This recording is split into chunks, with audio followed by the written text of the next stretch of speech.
Cricket now, and England's decision to suspend Ollie Robinson from international cricket pending an investigation into offensive historical tweets has received some reaction from government. Now, Robinson was making his international debut when tweets that he wrote as an 18-year-old back in 2012 and 2013 resurfaced. Now, he apologised there and then on the day, but has been sent back to his county now pending the investigation at the close of that first test. Well, Culture Secretary Oliver Dowden has got involved in the debate this morning, and this is what he tweeted. Ollie Robinson's tweets were offensive and wrong. They're also a decade old and written by a teenager. The teenager is now a man and has rightly apologised. The ECB has gone over the top by suspending him and should think again.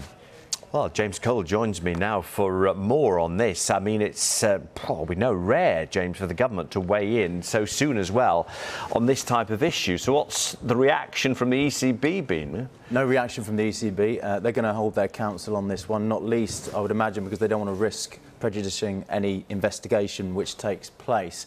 But as you say, really, really rare for the government to come in on a sporting disciplinary issue, particularly given that Dowden is saying that the ECB have gone too far, acted too quickly and too strongly against racial abuse. Given the background to all this, how strongly the ECB have been criticised for a lack of action on racism following the Black Lives Matter movement. So it's strange and rare, as you say. From the ECB's point of view, they're following their governance, they're following their protocols on the disciplinary side of things. So Robinson has been suspended. He will miss the second test against New Zealand, but he's suspended following an investigation. So whether that second test was scheduled or not, he would have been suspended. It just happens that because of that test, he is suspended for a match. Suspension while being investigated is part of their procedure. It's part of a lot of employers' procedures as well. If someone's to be investigated, to be suspended. So that, from their point of view, is the process.